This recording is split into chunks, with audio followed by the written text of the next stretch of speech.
Have you ever had a client show up so overwhelmed, so dysregulated, that all your traditional coaching tools just didn't work? You ask powerful questions, and yet they can't think clearly enough to answer the question. You explore their values, but they're too anxious to access what really matters. Maybe you set them some goals, but they're so stressed they can't even imagine the future. This is what happens when the survival system takes over. And if you don't know how to work with nervous system regulation, you're going to feel helpless with these clients. Let me show you what I mean. My name's Andre Dukmin. For the last 20 years, I've been an osteopath and a therapist. And for the last 10, I've been working with executives in my coaching practice. So a CFO called Katie walked into my practice a few years ago and she couldn't breathe. And when I say that, I don't mean that metaphorically. I mean literally, she could barely catch her breath. She was crying, completely overwhelmed. Her nervous system was in complete dysregulation. Now, as I said before, she was a CFO, but at a financial services firm. She was highly competent and really great at her job. But in that moment, sitting across from me, she was barely functional. And if I'd tried traditional coaching tools with her in that moment, I'm pretty sure I would have failed. So this video is part 2 of a series on what I call the Embodied Performance System, a framework that I've come up with that integrates nervous system regulation with traditional coaching. In this video, we're exploring the survival system and why being present through our body is the foundation that everything else is built upon. Because when the survival system is running the show, pretty much nothing else is accessible. So let me show you why. The survival system, when I talk about it, I'm referring to the most primal part of us, the part of us that's designed to keep us safe from harm, the system that responds to threat, both at a physical level, the actual danger, but also at a social level. For our ancestors, getting kicked out of the tribe was a real disaster. And we're still very much wired to be part of the tribe, to belong, to be safe within our social structures. And the survival system uses what you've probably heard of: fight, flight, and freeze.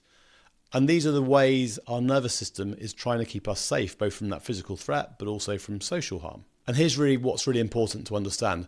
When the survival system is activated, it affects everything else. There's a concept you might have heard of called the window of tolerance. When everything is good in your world, you have a very wide window through which you can deal with lots of challenges in a really powerful way. You're resourced, you're resilient, you can handle the complexity that gets thrown at you. But as stress builds up, and I use the term allostatic load here, which is basically the cumulative burden of chronic stress on your body, your window starts to shrink. And suddenly tasks that seemed easy become more tricky. Challenges become more overwhelming and your capacity to deal with them diminishes. There's a relationship between stress and performance. As stress rises initially, performance can actually improve. You're focused, you're energized, you're in the zone. But there's also a tipping point, because as that stress continues to rise, beyond that point, your window starts to narrow even more and your performance starts to drop off exponentially. And if the stress keeps building, the window shrinks down to almost nothing. And that's where Katie was when she first came to see me. And this is what's happening physiologically. When your survival system is in threat mode, blood flow gets redirected. We don't need blood going to our prefrontal cortex or our thinking system, the part of our brain that's responsible for planning, decision making, rational thought, all that sort of stuff. We need blood rushing to our legs and our arms, preparing us to run, hide, or fight. And this is where our traditional coaching tools often don't work, because the thinking brain literally goes offline. So you can ask the most beautiful, powerful coaching question in the world, but it just won't land because the client doesn't have access to the part of their brain where they can process it. And so that's the survival system, and that's why it's the most powerful foundation piece in our system. So when Katie sat down in front of me, barely able to breathe and her emotions all over the place, I knew exactly what we needed to do. So for the whole first session, I just went around helping her to resource herself. And this is completely within my coaching remit. I don't need to send her to a therapist. This isn't related to her past history. Her nervous system is simply shutting down, and all coaches can all learn the tools to help the client bring her system back online. So first of all, we started with breathing, very, very simple. I modeled it first, taking slow, deep breaths, extending into the exhale, and telling her that this was signaling to her nervous system, you're safe here. Then we used some grounding techniques. Feel your feet on the floor. Notice the chair supporting your body. What can you see in this room? What can you hear? I spoke very calmly and slowly and softly, trying to connect with her to let my regulated nervous system help co-regulate hers, a really important part of this training. And here's what you need to know about working with someone who's sort of -4 or -5 on the scale. They will shift during the session and then they'll dysregulate again. It's not linear, it's back and forth. So Katie might settle for a bit, her breathing would become a little bit more ordered, I'd see a bit more eye contact. I could sort of almost sense and feel her nervous system was starting to come back online.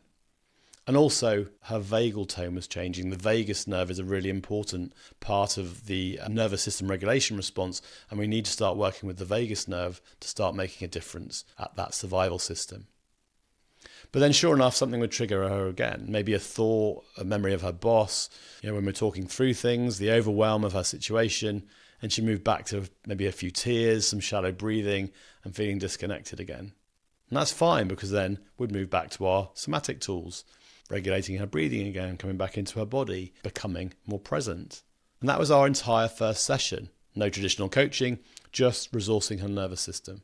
The next couple of sessions we started the same way. Somatic tools right at the beginning, getting her settled, getting her feeling more grounded, feeling more present. Remember, be present is the maxim for this survival system. Then we could start having conversations around where her emotions were and how her thinking was. And then when things became too much for her, we'd go back to some grounding tools again, really taking her gently through these sessions. By sessions 3 and 4, we'd really sort of helped her with her own tools. She was practicing them at home, and we introduced what I call the integration point. And from then on, that became the whole structure that we used. And we'll talk about this framework in a sec. But for now, right from the start, we had to start with the survival system. There's no other access point at this point.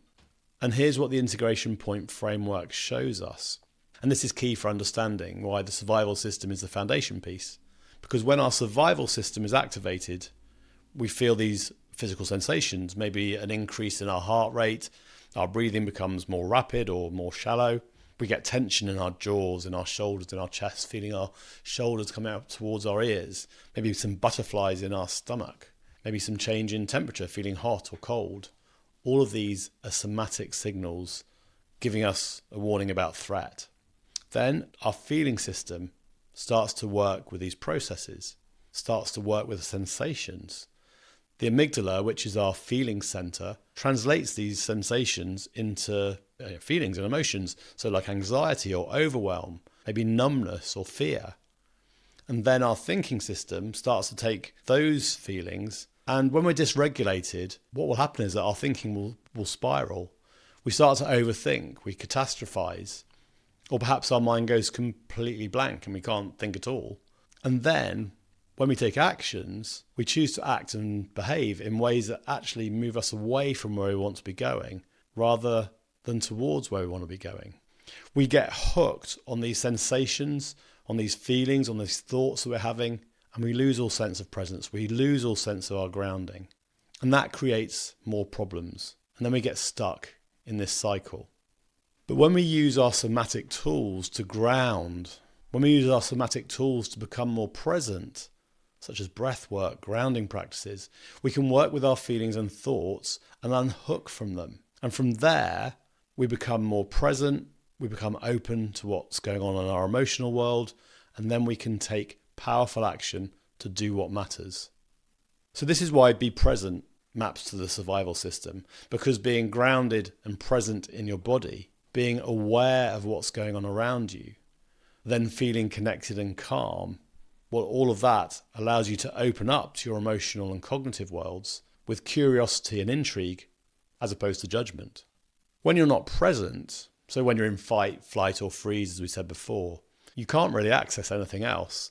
But if you can bring balance into the survival system, then you feel more grounded. Being grounded and present in your body, aware of what's going on around you, feeling connected and calm. This allows you to open up to your emotional and cognitive worlds with curiosity and intrigue rather than judgment.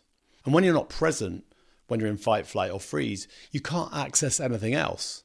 But if you can bring balance to the survival system, you feel more grounded, more present, more ready to take powerful, values-aligned action. And that's the integration point. And that's why this is the foundation. So how do you know as a coach when the survival system is running the show? Well, first off, I'd suggest checking in on each of the 3 systems with every client, every session. It doesn't need to be complicated. How do you feel physically? How have your emotions been? What thoughts are you getting stuck on in the last few days? Just check in and see what the client says. And here's a very, very powerful tool you can use as well, the scale that I introduced in video 1. If -5 is complete burnout and overwhelm, and 0 is everything feels okay and resourced, and +5 you're fantastic at your best, where are you on that scale today? Ask them about their energy levels, how's sleep been, how's exercise been. All of these questions are going to give you an understanding of how they're doing. And then add your own internal instinct to make a rough assessment of where your client is. And here's something really important. Learn to trust your gut. You're trained as a coach to be aware of your own body's response to clients, to place some of your own awareness on your inner world to help you be able to work with the client most fully. Often we have reactions to clients that are more about a feeling than a concrete thought. Use that. If you're feeling a little bit of tension when you're speaking to a client, that's some information. If you notice yourself maybe holding your breath, maybe that's telling you something about their nervous system state. And over time, and I've learned this over 25 years, this skill will become second nature. Trust it. Are they twitchy and nervous, tight-jawed, full of tension, maybe floppy and unresponsive? Do they make eye contact or not? All of this tells you about their survival system state. And this is a really useful concept again, because if a client is anywhere from -3 to -5 on the scale, it's likely that some form of survival system tool will be essential, even if it's just at the beginning of the session. As clients move up the scale, somatic tools are definitely very, very useful, but the feeling and thinking systems become easier to work with and can give very, very powerful results. So as we move up the scale, other traditional coaching tools, as well as the somatic work, is going to be great. So while I don't always say start with nervous system regulation, then move to emotions and thinking, there are definitely times when the somatic approach works best. And you just need to trust your assessment to know when that is. So what are the actual tools you use when you're working with the survival system? First of all, grounding techniques are great. Bringing someone into their body, into the present moment, feet on the floor, feeling the chair that supports them, noticing the weight of their body. Breath work is excellent, so powerful, extending your exhale. Maybe using box breathing, maybe just slowing the breath down. What this is doing is it's activating the parasympathetic nervous response, so what people talk about as the rest and digest response, and this signals safety to the body. Also, use your senses. What can the client see around them? What can they hear? What can they feel in their body right now? This brings someone out of their head and into much more present moment awareness. Maybe using movement and posture to shift things. Sometimes just standing up, rolling the shoulders, changing physical position, maybe not slumping in a chair. Those sort of things can shift the nervous system state as well. We ask our clients to use somatic awareness to come into the world around them using their senses. And this allows the nervous system to compute a lack of threat and reduces the stress response. Because here's the thing, our survival system can be triggered by thought alone. An imagined threat activates the same response as a real one. But if we come back into our bodies, we can recognize that there is no real threat here in the moment, only imagined ones. And then we can work with that to calm and center ourselves. And that's what these tools do so brilliantly. They bring the nervous system back into balance. And so this is why the survival system is often the foundation of everything. When someone is at -3, -4, -5, that sort of thing on my scale, coaching tools can't work. Emotions are all over the place. The thinking brain just can't process this stuff. And this is about where our awareness goes. Because when we're under massive stress, we don't need to work with our thinking necessarily. We need to look at our survival system. So nervous system tools are the only option at this level. No other system really is that accessible then. And so you can't explore values, for example, when your survival system is screaming threat. You can't work with your emotions when someone is in freeze response. And you can't really use cognitive reframing, for example, when your thinking system has gone offline. So that's why we start here. This is why be present through the survival system is a foundational piece. Because once a client can be present in their body, once their nervous system feels safe enough to settle, then and only then can we start working with the feeling system and the thinking system. But without this survival system foundation, nothing else is really going to work. I know for sure that some of your coaches out there might be feeling some fear around this. You might be saying to yourself, I don't know how to work with the nervous system. Or I'm not a therapist. Or what if I can't handle the sessions? What if I make things worse? So here's what I want you to hear. As coaches, we all need to step out from behind our own fears and fully serve our clients. You don't need to be a therapist to teach someone breath work. You don't need clinical training to help someone ground into their bodies. These are just more coaching tools, but ones that maybe you never learned. But when you do learn to use them confidently, you will become a better coach. You will also become an expert who can help any client in any state. And that differentiates you from other generalist coaches who can only work with people who are already stable. My client Katie needed nervous system regulation first. She didn't need therapy. She needed present moment, future focused coaching that started with getting her nervous system back online. And once we did that work, then she could access everything else. Her emotions, her thinking, her values, her capacity for taking powerful action. That's what becomes possible when you trust the process, when you trust the 3 systems framework. So as I said before, the survival system is the foundation, and be present is the maxim that we use to access it. And once you master this, you can work with any client. So in the next video, we're going to explore the feeling system and how opening up to our emotional state transforms the way we work with emotions in coaching. Because once Katie's nervous system was regulated, we could start working with what she was actually feeling, the anxiety, the anger at her boss, the grief of working in a toxic workplace.